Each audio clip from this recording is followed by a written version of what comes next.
जय गुरु जी संगत जी। गुरु जी की सारी प्यारी प्यारी संगत को मेरा दिल से प्रणाम। संगत जी, गुरु जी सत्संग चैनल पर आप सभी का हार्दिक स्वागत है। संगत जी, गुरु जी कहा करते थे कि सत्संग करन वाले दा भी भला ते सत्संग सुनन वाले दा भी भला। संगत जी, आप हर एक सत्संग को शुरू से लेकर अंत तक जरूर सुने, क्योंकि हर सत्संग में आपके सभी सवालों के जवाब होते हैं। संगत जी, आज की सत्संग को शुरू करने से पहले हम मंत्र जाप करते हैं। ओम नमः शिवाय। शिव जी सदा सहाय। ओम नमः शिवाय। गुरु जी सदा सहाय। जय गुरु जी संगत जी, आइए हम सत्संग को शुरू करते हैं। जय गुरु जी संगत जी। जय गुरु जी। गुरु जी के चरणों में कोटि कोटि प्रणाम।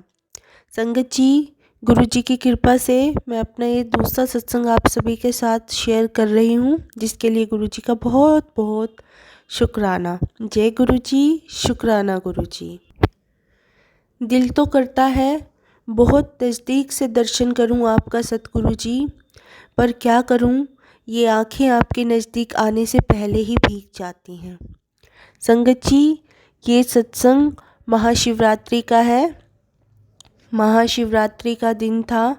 हम लोगों ने छतरपुर जाना था, गुरुजी से मिलना था, तो हम लोग 6 बजे के आसपास शाम को छतरपुर में पहुंच गए और लाइन में लगे तो हमें 9 बज गई। 9 बजे हम लोग दर्शन करके गुरुजी के वापस गाड़ी में आ गए। मेरे पापा की उस दिन पार्किंग में ड्यूटी लगी थी, तो उनको 2-3 बजनी थी रात की। हम लोग गाड़ी में बैठे थे, तो अब हमें लगा कि गुरुजी से मिलने दोबारा चलते हैं। यहाँ तो मन नहीं लग रहा है, तो हम लोग दोबारा लाइन में लग गए। तो दोबारा से जब गुरुजी के से मिलने गए, गुरुजी के आश्रम में, गुरुजी के मंदिर में पहुँचे, तो वहाँ जाके मैंने क्या देखा कि वहाँ पर कुछ 15-20 लोग जो वीआईपीज़ थे, वो गुरुजी के आगे बैठे थे। तो मैं गुरुजी को देख करके कह रही, मैं क्या गुरुजी मैनू भी इत्थे बिठाओ, मैनू भी वीआईपी बना दो। गुरुजी की मर्ज़ी के बगैर तो परिंदा भी नहीं पर मार सकता। तो मैं मन में ऐसे विचार आ रहे, गुरुजी से बोल रही, मैं क्या गुरुजी मुझे भी यहाँ पे इनके साथ बैठना है, मुझे भी थोड़ी देर तो बैठने दो। हम लोग तो आ रहे हैं और चलो चलो चलो करके इधर से आते हैं, उधर से बाहर निकाल देते हैं। 2 सेकंड की एक झलक होती है और बस हो गया। तो मन में ऐसा लग रहा था कि थोड़ी देर तो अगर रुकने को मिलता। तो गुरुजी तो अपने जानी जान हैं, उनको तो सब पता होता है किसके मन में क्या चल रहा है, कौन क्या सोच रहा है। बस ऐसे सोच ही रही थी कि गुरुजी के लिए तो उनके सभी बच्चे बराबर होते हैं। तो वहाँ गेट के पास एक सेवादार अंकल खड़े थे। उन्होंने मुझे कहा, आंटी आप आगे आ जाओ। मुझे लगा ये बोलेंगे कि भाई आगे आ जाओ, गेट पे खड़े थे, आगे आ जाओ और इस गेट से बाहर चलो भाई, हो गया। तो मैंने कहा बात तो माननी पड़ेगी। तो मैं आगे गई और उन्होंने कहा कि यहीं आप रुक जाओ। मतलब देखो, गुरुजी ने कितनी उस दिन सुन ली। वहाँ करीब 3-4 मिनट गुरुजी के पास खड़े रखा और गुरुजी के इतने क्लोज थी मैं, इतनी उस गद्दी के क्लोज थी कि अगर थोड़ा सा भी अपना हाथ आगे करती तो शायद गुरुजी के हाथ को टच हो जाता। इतना पास, इतने पास तो वीआईपीज़ की भी एक्सेस नहीं थी जितने पास गुरुजी ने अपने पास खड़ा रखा। मतलब इस तरीके से वो सब उनको पता होता है कि क्या बंदा सोच रहा है, क्या वो चाह रहा है। हर बात उनको कुछ भी बताने की ज़रूरत नहीं पड़ती। आपके मन में बात बाद में आती है और पहले गुरुजी सुन लेते हैं। और एक दिन की बात है, मैं अपने घर पे बैठी थी, म्यूज़िक सुन रही थी, गुरुजी के भजन सुन रही थी। तो उसमें एक भजन है, चरना विच तेरे अरदास दातिया।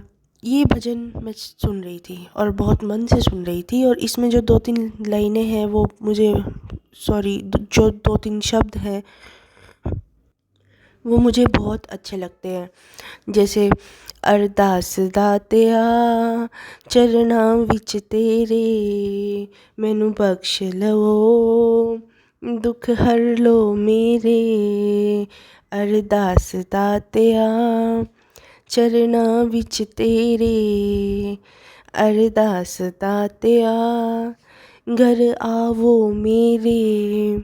इसको बहुत फील के साथ में इस शब्द को मैं सुन रही थी और मेरी आंखें बंद थी। जैसे ही मैंने अपनी आंखें खोली और क्या देख रही हूँ कि दीवार पे गुरुजी का स्वरूप बन गया है, बिल्कुल क्लियर स्वरूप। गुरुजी की आंखें, गुरुजी ने अपना हाथ ऐसे मुंह पर रख रखा है, बिल्कुल क्लियर स्वरूप। मतलब देखो कि बस उन्हें याद किया, लेकिन याद उन्हें बहुत दिल से किया था, बहुत दिल से इस भजन को मैं गा रही थी और गुरुजी ने इतनी सुनी कि सच में घर आकर के उन्होंने दर्शन दे दिए। मतलब मेरे पास शब्द नहीं है कि कैसे इस एक्सपीरियंस को मैं आप लोगों को बता सकूं, पर ये बहुत बहुत हार्ट वार्मिंग मोमेंट थी मेरे लिए, हम सब के लिए, कि इस तरीके से गुरुजी ने दर्शन दिए। जब हम उस दिन महाशिवरात्रि वाले दिन गुरुजी के दर्शन करके आ गए तो गाड़ी में सो रहे थे। सोने से पहले मेरे पास एक मैसेज आया कि आज रात को तुझे सपने में आकर के ब्लेस करूँगा। मैं क्या, मौज हो गई मेरी तो, आज गुरुजी सपने में आएंगे। और वो रात तो बीत गई, कभी सो करके कभी जाग करके। लेकिन अगले दिन की रात मैं सो रही थी, आराम से सो रही थी और सुबह सुबह मुझे सपना आता है।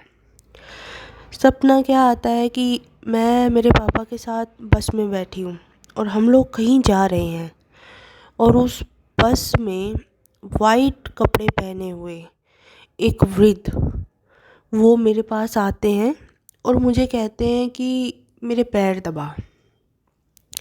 संगत जी, मैंने जितनी भी गुरुजी की पुरानी वीडियोस देखी हैं, लोगों को देखा है उनके पैर दबाते हुए, उनके हाथ को किस करते हुए, तो उनको देख करके बहुत अच्छा लगता था, बहुत मन करता था।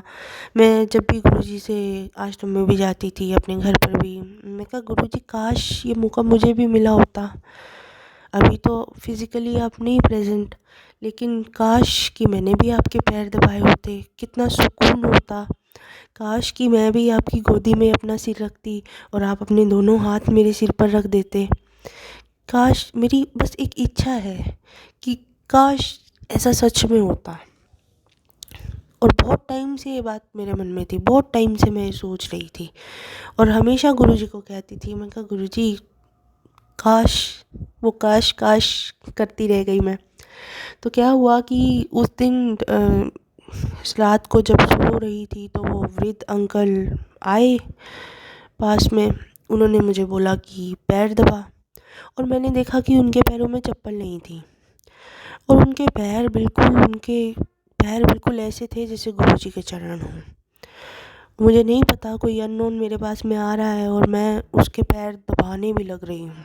मैं बिल्कुल पैर दबा रही हूँ और 1-1.5 घंटे तक उन्होंने मुझसे पैर दबाए, 1-1.5 घंटे तक। और मुझे डायरेक्शंस भी दे रहे हैं, ऐथे दबा, और प्योर पंजाबी में मुझसे बात कर रहे हैं। 1-1.5 घंटे के बाद क्या हुआ कि हम शायद किसी मंदिर में जा रहे थे और वो मंदिर आ गया तो सब लोग बस से नीचे उतर गए, पर वो मुझसे पैर दबाई जा रहे हैं। मेरे पापा भी बस से नीचे उतर गए। अब बस में एक ड्राइवर रह गया, मैं और वो जो आए थे पैर दबा रहे थे। और फिर क्या हुआ कि उस बस को वो ड्राइवर पार्क करने के लिए लेकर के जा रहा था। जैसे ही वो बस को पार्किंग में लेकर के जा रहा था, क्या हुआ कि वो बस उलट गई। और मैं जब बस से बाहर निकली, मैं अपने हाथों को, अपने पैरों को देख रही और मैं कह रही ऐसा कैसे हो गया कि भाई बस उलट गई और मेरे को खरोच तक नहीं आई। तो जो व्यक्ति मुझसे पैर दबा रहा था पिछले 1.5 घंटे से, उन्होंने मुझसे कहा किया सी ना, तेरे नाल हाँ। और उसके बाद वो मुझे नहीं दिखे। तो देखिए गुरुजी ऐसे मेरे सपने में आए और वो सपना कहने की बात है, सपना है, मैं उसको महसूस कर पा रही थी। मुझे ऐसा लग रहा था मैं सच में पैर दबा रही हूँ। सच में 1.5 घंटा हो गया है पैर दबाते-दबाते, और उनके पैर दबा कर के बहुत ही सुकून सा मिल रहा है। और जब ये सपना पूरा होता है, वो गुरुजी जो आए थे सपने में, वो मुस्कुराते हुए अंतर्ध्यान हो जाते हैं, और फिर मैं ढूँढ रही होती हूँ कि अरे! ये तो गुरुजी थे, और मैं इतनी देर से गुरुजी के पैर दबा रही थी। और जो मेरी इतने दिनों की इच्छा थी, जो मैं वीडियोज़ देख-देख के फ़ील कर रही थी और गुरुजी से कह रही थी, देखो उन्होंने वो इच्छा को इस तरीके से पूरा किया। मुझे ड्रीम दर्शन दे कर के, वो जो मैसेज आया था, गुरुजी ने पहले ही कह दिया था कि मैं तेरे ड्रीम में आऊँगा। उस दिन तो जब मैं सुबह उठी, उस दिन तो अच्छे से नींद भी नहीं हो पाई थी, तो मैं कहा गुरुजी तो आए ही नहीं। लेकिन उससे जस्ट अगले दिन गुरुजी ने इस तरीके से आकर के, बहुत खुशी महसूस हो रही है।